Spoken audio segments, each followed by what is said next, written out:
Welcome to Section 1, Class 2. So in Section 1, we're discussing raw materials. In today's class, we're going to talk about your build and your pattern preferences. So what is your build? What does that have anything to do with? Well, that's going to involve everything from bone structure and facial features to whether you're an apple, pear, banana, inverted triangle, etc. Why is this important?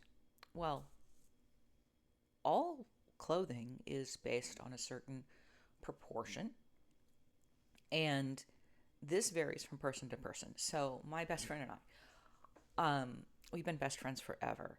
We're about the same height. Somehow we usually end up being about the same weight.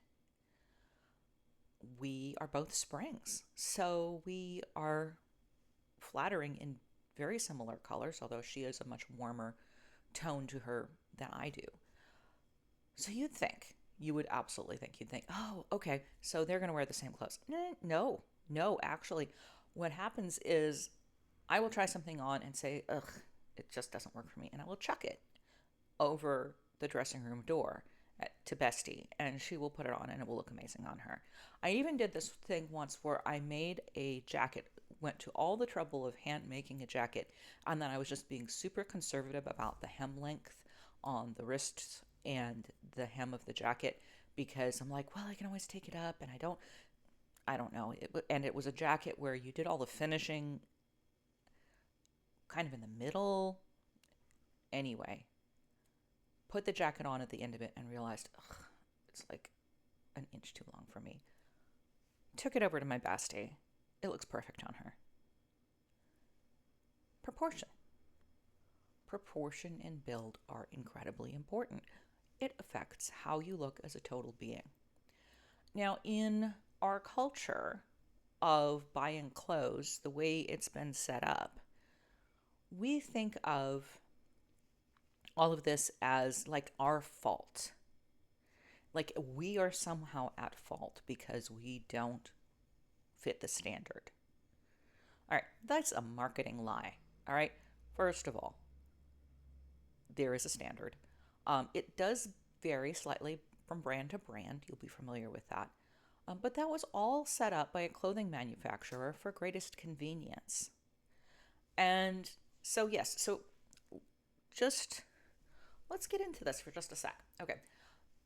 You're thinking, is there a standard? Yes, there's actually a standard. There is actually a job in this world called fit model. Again, it's brand to brand, and then every season they get a fit model. And that person's like a size 6 or a size, whatever size. And then they grade all the patterns up and down from that one woman. And then they will have a different woman for plus size. So her proportions of waist, hip, bust, the differences in the vertical length, all of that goes into the final clothing. So if you're thinking, wow, this just doesn't quite fit here, well, yes. Is there somebody that it does fit? Yes, that woman, and she got paid to be the person that they fit off of that. Now, they do have a standard for that, and it's not the same as fashion model standards. So, high fashion couture runway models, actually, if you will notice, they always have their wrists showing, they always look kind of gangly. Well, they're actually taller and thinner than that fit model. The fit model is kind of think of a lingerie model, like a C cup, nice hip to waist ratio, slender, but she's not super thin. She doesn't have, legs for days. Her, limb to torso proportions are more or less even. Probably has a little bit more limb to torso, usually, because that's considered flattering. So, yes, there's a standard. That's the standard. But that standard was set up for the convenience of the manufacturers because they have to, they have to make the patterns and cut the clothes. I mean, they have to do something. We're doing mass manufacturing here. So anytime you're doing mass manufacturing, you have to start somewhere. There is actually someone that they start with. And again, it's each brand will use a fit model for these things. So you say, but I am not the fit model. My body is not the fit model. No one is except her. That's why we need to address build. So, what's your build? So sorry. This is going to be the most painful homework you're going to have to do. No one likes this. Let's all take a deep breath. Let it out. This is going to suck for everybody. Okay, so what I want you to do is I want you to put on a matching, preferably. It really helps if it is matching. Tight top, tank top, or, it just needs to be tight. And leggings. Again, I don't care if they're jeans or leggings, whatever. If they don't exactly match in color, that's fine. You'll have like dark and dark or light and light, whatever. And then you're going to stand against a background, pull your hair back so you don't have, the volume getting in the way, and snap a photo. You can wear makeup today if that makes you feel better. It won't make you feel better, but maybe. Anyway, nobody loves this. You will be using that photo, and you're going to be using it in some paint, just like super, super easy paint programs where you like move some squares and move some things around. But you're going to be using that to analyze your figure. Everyone hates it. There is nothing wrong with you. Just do the thing. You have to know what you're working with. And we're going to look at this in our own homes, away from any judging eyes. And we're just going to look at what we are working with.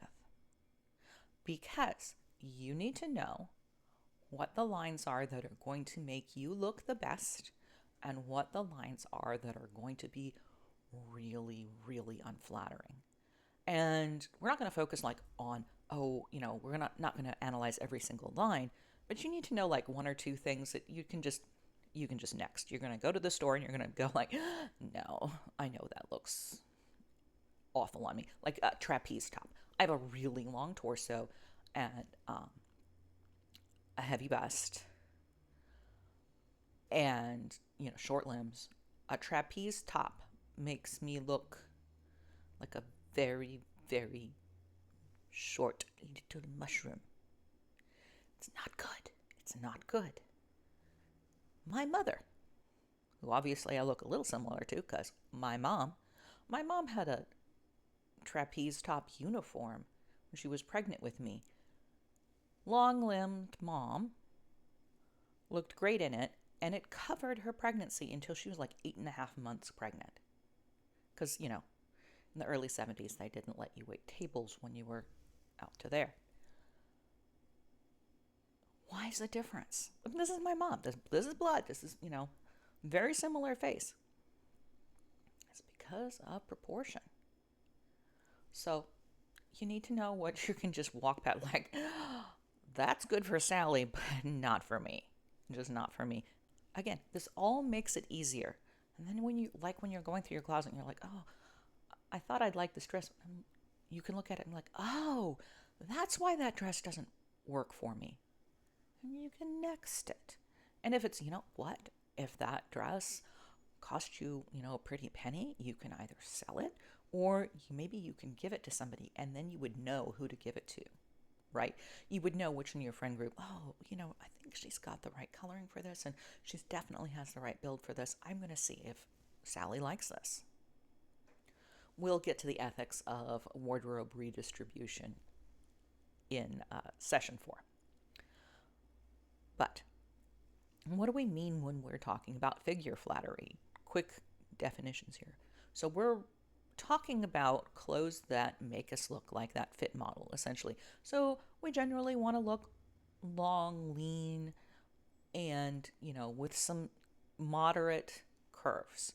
So whether you have a lot of curves and you want to bring them down a little bit, or you don't have any curves and you want to create the illusion of having more curves, That's a thing. Usually people want to look a little taller, a little leaner.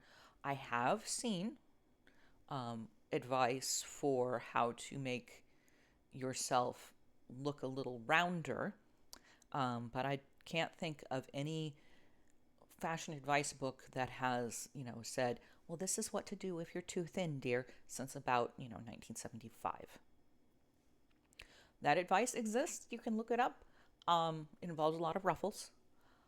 But in our culture, because we revere the high fashion models so much, it's really not thought of as a problem to be too skinny. It just changes your goals, maybe, as far as what you're wearing. If you want to come into that range where you look more like that fit model. Now, you don't have to do that. I'm going to say this up front. When any article you read, when I'm talking about it, any article talks about figure flattery, that's what they mean. They want you to look like that fit model. But that's your choice. So, let's think about Dolly Parton here for a second. Dolly Parton very carefully chooses to highlight one portion of her body and go big or go home, Dolly. And she wouldn't be Dolly Parton if she didn't do that. But she does look very disproportionate on purpose. That's her choice. Go her. If you're going to go there, go big or go home. That's a choice she's making. You can make a choice to look like something other than that fit model, but understand that when everything talks about figure flattery, that's kind of what they're trying to get you to. So that's what we're going to be talking about in Build. So we'll be starting, you're going to start your homework with that extremely unflattering photo. You don't have to show it to anyone at all. No one needs to see it, but you do need to see it. You do need to analyze your figure. And on to the next. Okay, so you have your really unflattering photo, or you will be taking that. I don't know how you're watching this video. And you have your homework, which has a section for you to fill out and evaluate every part of your body. If there's something that I didn't put down there that you want to highlight, please do. Also, if you have feelings that come up, now is the time, because you need to know about this. Part of this whole Build evaluation is saying, hey, but I really like this part of my body, or hey, I really hate this kind of part of my body. I don't want people to look at that. Look, like one of the things that my grandma gave me, little tiny wrists, and I love my little tiny wrists, and I wear bracelets for days because I love my little tiny wrists. Hey, I like it. It's just a thing. So, what's your thing? What's your little body positivity moment, right? Where you're like, this is my thing.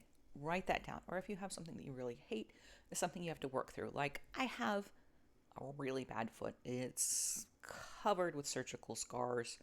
It's not pretty.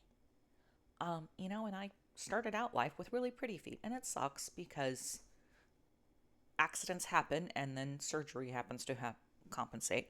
And yeah, that affects my shoes. It affects my gait, which is going to be part of your your Build analysis, how you walk, how you move. All of that needs to go in here. So, little things, Build. What does it mean overall, Build? Well, that's your bone structure. So, that's, usually we talk about that being, your wrist bones, your elbow bones. It's kind of like how big your nose is and how big your chin is. Some people have bigger bones. Some people have fine bones. And that is completely irrelevant for height because you can be really, really tall and fine boned or really, really short and wide boned. And you're going to look good in different kinds of print scales, because that's where a lot of the build ends up with is, bone structure affects what size prints look good on you. Myself, I find that prints about like that are most flattering to me. A little bit bigger, a little bit smaller, great. If I get like really teensy tiny, it doesn't look good. If I get giant, it just looks kind of strange. And you can see this. See all this build stuff, this proportion stuff. This is something you see, and you don't realize that you see it, but the eyes are registering it. Your viewers' eyes are registering it. And if you keep your prints, your belts, your earrings, everything in scale, the scale that you are, because again, this is all about you. This is all about bringing you to the forefront. So, build, bone structure. So we're going to evaluate that. We're going to look at how muscular you are. So, because that's going to register, and if you really, really lift, that might make you read a little bit heavier in bone structure, even though that's muscle, than you are if you're, how you hold your weight. It all reads, and so you need to take record of that. Height is very important. We're all kind of used to cameras now, and we don't think about that. But quite frankly, I'm writing this entire analysis for the real world, not camera land. And in the real world, it in fact matters if you're 5'2" or 6 foot tall. Your presence, your scale, everything is different for your height. Pay attention to that. So, work through all of that. Let's talk about fruit. I don't care if you use apple, pear, banana. I don't care if you use the triangles and the squares. Circles. I don't care how you analyze your figure as far as where you carry your weight. I only care that you do. Why? First, because once you figure out I'm a pear or I'm an apple or I'm in an inverted triangle, then you can access all the information throughout the web about what lines are best on that, what's going to give you best figure flattery, and you can do some research, you can learn about yourself, you can be like, oh, okay, well, if I put a darker color here and a lighter color here, and then you try it out, try it out in the dressing room, you go, oh, wow, that does look good. No, just know yourself. People are there's pushback against that apple, pear, banana, square, whatever, because it is a little narrowing and it's not all of it, but it's a very useful tool again. So let's analyze apple, pear, banana. That is where you carry your weight. There is a second really important part of build that's, to my mind, even more important, and that is torso versus limb length. This is going to be incredibly life-changing if you have never looked at this before. You will maybe never have known why you just can't pull off, belts, or why, that half tuck looks stupid on you, or I'm going to explain. Torso versus limb length. Again, our fit model, going back to her, has very even proportions between torso and limb length. Her elbow lands right at her waist, or maybe this much below. Okay? Your waist, by the way, is defined as the narrowest portion of your torso. It's not your belly button, it's the narrowest portion of your torso for any clothing thing. I know there's other uses of waist, but no, it's not your belly button. That's what it is. So, and you can look at picture after picture. There's plenty on the web to actually start doing some analysis of this. It would be very helpful to develop the eye. So, Our fit model, her elbow lands right at her waist, maybe just below. Our high fashion model, who is almost always much longer in limb than in torso, has her elbows and they're landing maybe this much below her waist. Okay, so like 2 inches below her waist, and her wrist is like maybe, her hands are down like mid thigh. You've seen this. Well, how about a long torsoed person? Well, long torso, I have a very long torso, and my elbow actually comes about yay above my waist. The further away from the fit model that you are, the more you want to do visual adjustment. So if you're just a little off, then you can wear most everything, and maybe you look a little bit better in an untucked blouse than a belted, but you can wear both, and that's your normal.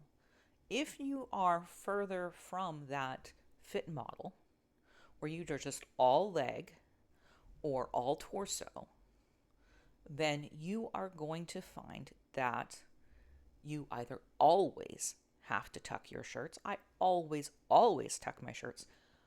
Even though I am carrying a lot of extra weight, I will wear a wide belt because I want to break up the length of my torso. That's very, very important for figure flattery. And I want to make my legs look longer. So I wear a high waist, and then I will wear a continuous line almost all the way to the floor, because that gives you that length. That also gives you the golden ratio of like 2/3, and we'll get to that in a sec. But for me, creating the length in my limb area is essential. I'm going to lean into a bracelet length blouse and never cover that. Never cover my wristband. Why? Because in the back of your head, you think of seeing the wristbands as having longer arms. I'm going to lean into that. What if you have a long torso? What if you have a short torso? Well, then you're going to never want to get anywhere near a belt. You're always going to want to pull that. You're not going to just leave your shirts untucked. You might find that you look better in tunics. Then that's going to depend whether you're apple, pear, banana. It actually does. Because if you're carrying too much weight and then, but you're going to look better in that untucked shirt. Maybe if you have the long limbs, you can have you want more flow. Because if you really, really have long limbs and a short torso, you almost always have very, very little waist definition unless you're extremely thin. You can even look at Melania Trump, who's built like that, and, okay, girl's in perfect shape, right? But she doesn't have much waistline. There's not much of a divot there, right? So she's wearing, you will see her wear things that extend the line. So she's making her torso look longer and her legs look a little shorter because she's got a lot of leg and not as much torso. So it's like how you color block. This is all color block. Just move the eye, and that's what the proportion is for. So that's torso length, leg length, and then fruit shapes. And we will continue on. All right, let's get to our legs and our hemlines. So, first rule, this is going to be a golden ratio situation.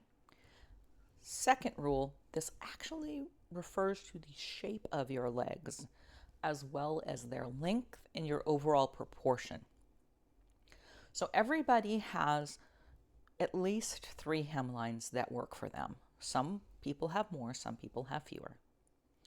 And those hemlines, seriously, this much can make the difference between looking dowdy and looking amazing. And guess what, gang? If you know that your best hemline is a little bit up or a little bit down, and you go shopping and you find something that looks really good on you, but it's just a little off, and you realize, oh, but that hemline's just like an inch too long for me. That's the easiest fix in the world. Go ahead and buy the skirt, because you're going to be able to fix it like, boom. If you don't want to do the hemming, take it to a tailor shop, take it to an alteration shop. It's the easiest alteration. Same thing for, the hemlines on your jackets, and the sleeve length and the pants length. All of that's a really easy fix. So if you understand where it is that it's good to hit you and where it's bad, you're so golden. All right. So some of this has golden ratio. Please look up the golden ratio. It's present extensively in nature. They discovered it back in the Greek days. It's kind of like a 2/3 is for the rule. So like a 2/3 color block. Now what I do is I do a color block from the floor usually, because again, I want to cut my torso and lengthen my legs. So I almost always, if I'm wearing something that is contrasty in color, I will wear all of my length from my waist to the floor, because that's my best. Hemline is just right above my foot, and because I really want to extend the line. Now, if I wear a dress, so something all one color, there is a hemline near my knee that works for me. Although I don't tend to use that because I am very, very short. I'm 5'2". I actually, even at my age, wear my other best hemline, which is about 2 inches above my knee. No, this doesn't look like a mini skirt on me. This just looks like the right line to lengthen. Again, we're looking at that because the 2/3 in that case of the golden would start from my shoulder and would go to about the knee. That's 2/3 of my body. For me, that's most flattering. If you're taller, if you're longer, see, that's going to be different. But here's where you're going to take out that horrible, horrible picture you took of yourself earlier, and you're going to do some real basic paint. Now take like a little box, right? Like a little square shape, or maybe a little triangle shape, maybe a trapezoid might be a little better. And you're going to plop that over your body, and you're going to move it up and move it down, and you're going to see what looks good and what doesn't look good. Again, this is something where an inch or so up or down can make a huge difference, and you'll see it on your legs. When you just color block, your thigh. So you're going to look for a line somewhere in the thigh area. You're going to look for your best line just at, above, or below your knee. Again, that's within 2 inches. For me, it's 2 inches above the knee is best. Again, it's a leg length. It's also a leg shape thing, so block that out. And then you're going to look for your ankle length skirt or your T-length skirt where it lands best. So let's talk about kind of the ankle T-length thing. That's the most important for leg shape. So I have very, very curvy calves. Grandma gave me small wrists. She also gave me small ankles. But I lift weights. I'm very intrinsically muscular, and I'm also overweight. So my calves go from here to here. Great if I'm wearing a mini skirt, because then you go from knee, calf, ankle. Looks super cute. Well, if I cut that in the middle, if I have anything anywhere in the middle of my calves, it looks so terrible. It is Absolute nightmare city. I do not wear T-length. I know I can't wear T-length, especially with a straight hem. Maybe sometimes I can get away with it with like a handkerchief. Sometimes I can't. But we're talking straight hems here. Understand what you can and can't wear. And again, you're going to take that awful, awful picture of you in the leggings, but and you're going to take that little box, this little colored opaque box, you're going to move it up and down your legs, and you're going to find your best hems, and then you're going to write it down. It's a super easy exercise. You can do the same thing with your collar. And I've done this with like an oval. Like I made a flesh-toned oval, and I moved it up and down in my throat area. Generally speaking, we're trying to get to that fit model. If you have extra weight through here, which I do, or not a lot of space between the shoulders and the bust and everything, you tend to want a lower neckline or a lower apparent neckline, if modesty is the thing, to elongate this area. That's why a lot of heavier ladies wear lower necklines. It's just for the elongation. But you can do necklines. You can do rough necklines the same way. Just make like, say you're wearing a black, cropped, crew neck thing on your terrible, terrible picture, right? Well, okay, so make an oval, had half an oval, and just move it up and down and see, is that good on your face? Is it bad on your face? Make a square, make a V. Like this is the narrowest V I will wear. Narrow V's are not super awesome on me. I really like everything else about this blouse pattern. So I don't tend to wear narrow V's, but I know that unless they've got some movement to them. Anyway, you can do that kind of analysis with the simplest little shapes. And once you put it on, once you get in front of you and look at it, you're just going to go, oh, that is so good. That is so bad. And again, it's going to be a real subtle thing. And what are you going to do with that? You're going to take it to the store and you're going to go, not me, not me, not me. I need to try that. I've never tried that before, but my picture said that might look amazing on me. I'm going to try it. Or something, you might see a neckline that you've never seen before. And you're, I'm going to try it. I'm going to see how it works. All right. So we talked about our hem length, and we're going to use our little box tool to find our best hem. And you're going to understand that the golden ratio is going to affect the fact that dress hems and skirt hems are separate, because when you're wearing two contrasting colors, you're going to do something slightly different. Now, yeah, even if you have a suit, it all does end up just a little bit different. All right. All right. Last element of figure analysis is going to be your face analysis. So we're going to look at those collar lines again. We're also going to analyze our features. So do you have a small nose, a big nose, a wide nose, a proud nose? What does your nose look like? What are your eyebrows like? What are your eyes like?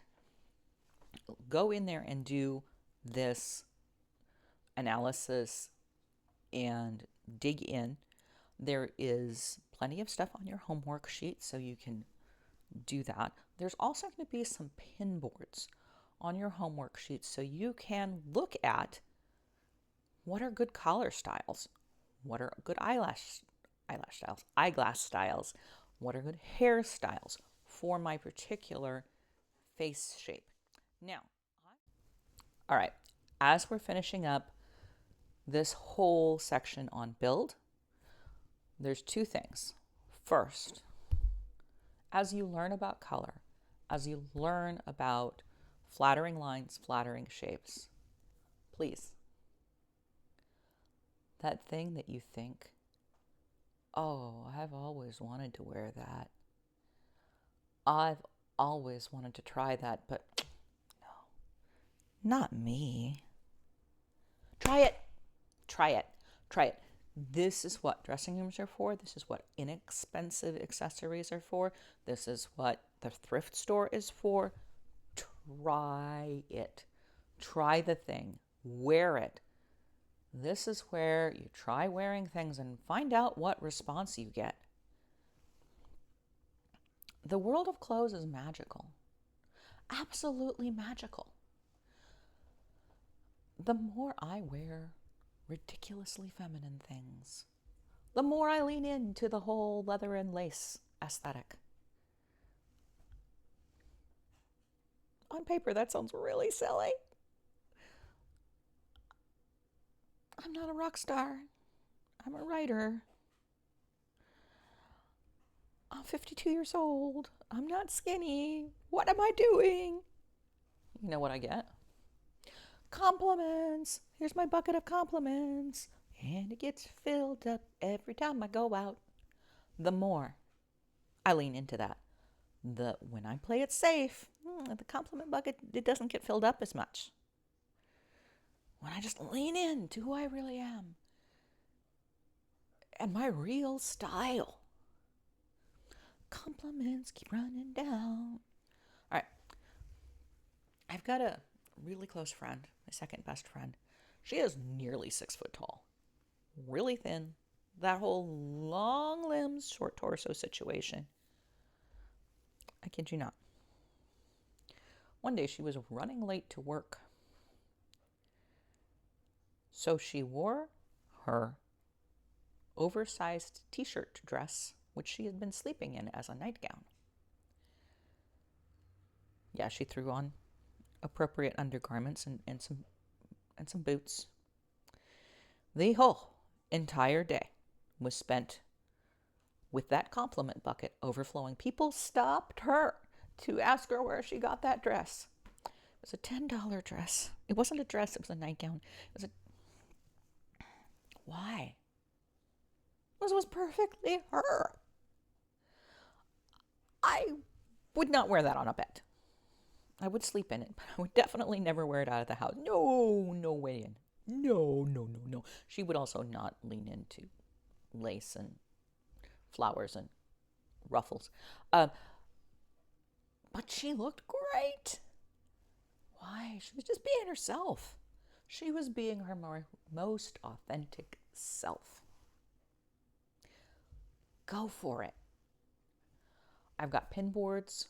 I want you to go through those. We're going to talk about collars, hemlines, lines for garments. There's so much out there. There's so many resources. I don't need to rewrite everything that's ever been written. I'm just going to point you to those because now you know, oh, I'm an apple, pear, banana. I have a long torso, short torso.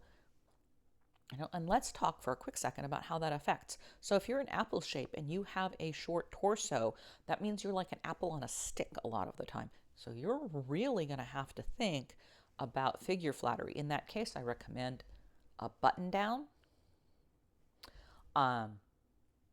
So you don't want to create too much volume, right? But you also don't want to belt anything. So you want to skim. We're skimming, we're not cinching, and then elongate. So you want to create a longer line. You just want to get to balance. If you were a pear shape and you had long legs and then you carried a lot of weight on your long legs, again, you're going to need to create more balance. And sometimes you create balance by color, and sometimes you create it with line where you're covering up, and the other times you create it by creating more volume somewhere else.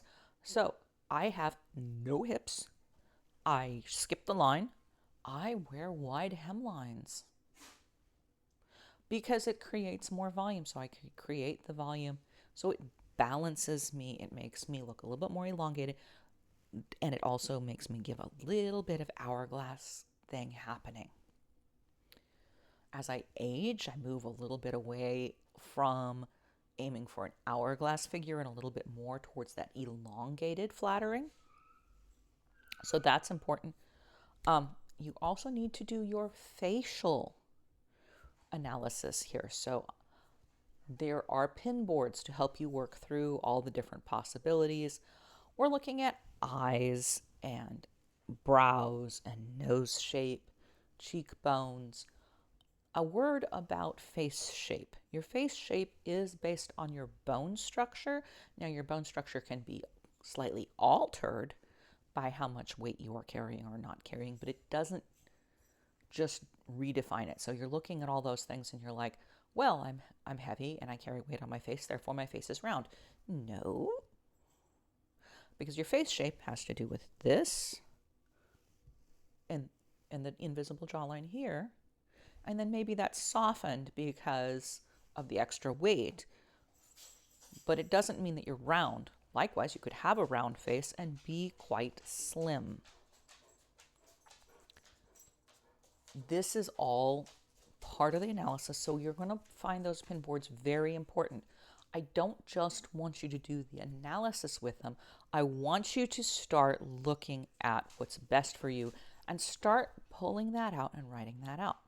So next, we're going to talk about patterns. Let's work on texture and pattern. So first, we've done all of this build analysis, and one of the big things that you're going to find, of course, as we spoke in the beginning, is pattern size is going to be determined by a combination of height and build.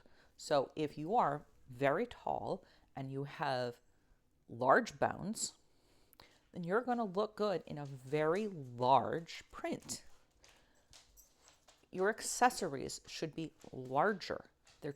It's just going to look cohesive with you. If you're very, very small boned, thin boned, and short, you're going to look more appropriate in a very small pattern. But pattern size is only half the story. The other side of this is pattern preference. And this is probably the secret to why you have a lot of closet orphans. Look, the clothes that you're looking at right now, and you're like, all right, these are my colors. These are my style. That is my dog. And yet, I hate that shirt. Why do I hate that shirt? Well, what's the pattern like? Is it rounded? Is it angular? Is it smooth? Is it irregular? How is the pattern distributed on the whole field? That's huge, and this is very intrinsic. People either like regular or irregular balance. Those are art terms.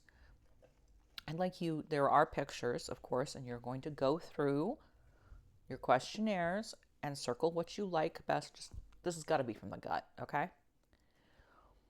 But I want you to think, for irregular versus regular, I want you to think about a French formal garden, right? All laid out, nice brick, regular, even, everything perfectly in control. Obviously, control is not big for me. That makes me nuts. I hate it so much. The other thing is, think of a Chinese painting where everything's over here, and then there's one little bit of interest on this side. So the balance is really irregular, right? So everything's to like one side. So you have that balance where you either have very, very regular, symmetrical, or you have asymmetry. Then you have how you like your shapes. Do you like everything nice and smooth and evenly distributed? Do you like it kind of messy around the edges? Do you like uneven distribution? You have checklists.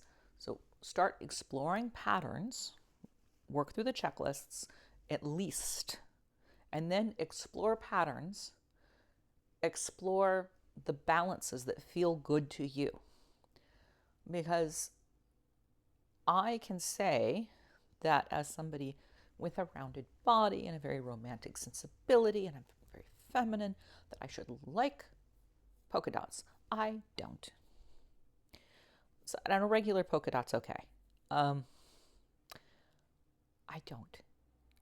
I like irregular, and I like messy, and I like chaotic, and I like finding random flowers that I find in my hair, and polka dots evenly spaced are boring. And if I buy a polka dot thing, which I occasionally do because, they're just so terribly classic, and I'm speaking this so you hear it in your own wardrobe, right? If I buy those polka dots because they're just so terribly classic and surely they will go with everything, you know who they won't go with? Me. And I will never, ever wear it. I will not wear it. Or I will wear it like twice and it won't feel good. And I'll be like, and then I'll get rid of it. You know what that is? That's wasted money. So take this whole pattern analysis seriously because you're going to save money when you start seeing what you really like, to really vibe with. Then you're going to walk past the stuff that you know you don't. This even extends to stripes. So I like stripes, but I don't like nice, even little stripes. I can't with that. Just no.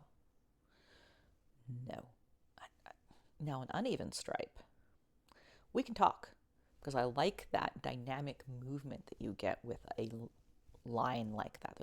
Because lines just move your eye. Beep. All these patterns it's all about moving your eye where you want it to go. I love a nice uneven stripe. Very interesting to me. But just the little bitty lines, all nice and even. I can't with it. Now, on the other side, somebody out there is thinking that my messy hair and my crazy dog and all this insanity is insane, and that's making you crazy. And you don't want anything to do with it. And you want your polka dots, or maybe you want your houndstooth as an example of an angular pattern, right? I mean, Gwen Stefani has made a living owning houndstooth, and you're hardly going to say that she's not feminine. This is where it lives. This is where that classic versus bohemian thing lives. It's in these little tiny details. Because these are the little tiny details that you can take and you can wear even if you work corporate, even if you work at that big bank, which you might not if you're as crazy as I am. But even if you did, you're going to be happier with the floral scarf over, again, that polka dot or the solid. So you need to learn about what comes. It's really intrinsic. And when you find out about this pattern preference and your symmetry preferences, like stupid fights that you have with your spouse about how to arrange the garden are going to make sense. Like my husband he does like things that are balanced and I really don't. And so he's always, and we kind of move stuff around and it's dumb. But there's also one of us who it bugs a lot more than the other. And again, that's on a gradient. Everything's on a gradient. So some people really care about color. Last time we talked about that. Some people really care about symmetry or lack of symmetry. I have a friend who has some PTSD, and she found out that one of those effects is liking things that radiate from a strong center. So she also really likes symmetry, and she needs symmetry. It really bothers her not to have symmetry. I'm never designing her clothes for her. Well, I could because I know what it looks like. But, I'm never going to say, hey, help me figure out how to accessorize, because it would drive her nuts to do it right for me. And we can't be the same. Well, we don't want to be the same. I don't want to be you. You don't want to be me. We want to be ourselves. This whole world is so beautiful. And the diversity of people, they're just beautiful. And I want to know you. I don't want you to wear a costume. I want to know you. So all this raw material stuff, it is raw materials. Learn how long your torso is, how long your legs are. I'm not telling you that you have to wear XYZ and there's this perfect formula. No, no, no, no. This is all education so that you can find the best things, the things that most evoke you. And when we find our pattern preferences, this is the first step to exploring who we really are. And that brings us to our homework. All right, homework is a very, very important part of this class. I hope you've peered into that. This homework's all about you. You're not turning it into me. I'm not grading you. The homework is to benefit you. So I urge you, please. I know that I would absolutely disobey this request if it was me. But you will get more out of this if you take at least a week between section 1 and section 2. Please spend some time doing the work from class 1 and doing the work here. Get those pictures. Do that. Do all the journaling. Work through it. Okay, because you're going to also have some work to do to prepare yourself. Now, we've talked all the way through in this class about the homework for class number 2. I'm going to talk about the homework to prepare you for section 2, Who Are You? First, you're going to need to pick up Lauren Messiah's Style Therapy, and you're going to need to do the first exercise, which is 7 days of outfits. That's very simple. Take a selfie of yourself, however it is you dress, every single day for 7 days. It's a record. She's got a place where you can print it out and post it right in her book as a record. It's accountability, but it's also just where are you now? It gives you a place to record that. But again, where are you now? Now, if you're not leaving the house and what you're planning to do today is scrub the toilet, maybe that's not an outfit that represents who you really are. It's representing what you had to get done that day, not, your deepest parts of your personality. Maybe you could skip that day and go to another day. Or make an outfit, just dress yourself in an outfit that you feel like is really you. Record those, but also just start reading through her book. Now, she's got her book set up as a 30-day thing. Then there's a lot of journaling. I don't feel like you have to spend 30 days with it. You can just work through it. There is a 30-day style challenge where you're doing the outfits, but you can do the journaling without doing the outfits. The challenge is great. I love Lauren. She's a sweetie. I am part of her online group, so full disclosure there. I have met her. She's a great, great person. But you can get the journaling work and get the benefit from the journaling without doing the style challenge. So those are kind of separate, and you're going to need to start doing that style therapy. So start doing that right now. Start taking those 7-day photos. Start working through the style challenges, because this is going to really bring up some stuff for Who Are You? The next part of the homework to prepare for the next section, and this is actually going to go for the whole thing, is start a Pinterest board. Once upon a time, I would tell people, if you want to collect images some other way, do that. If you've got some other way online, that's great. I'm a Pinterest power user.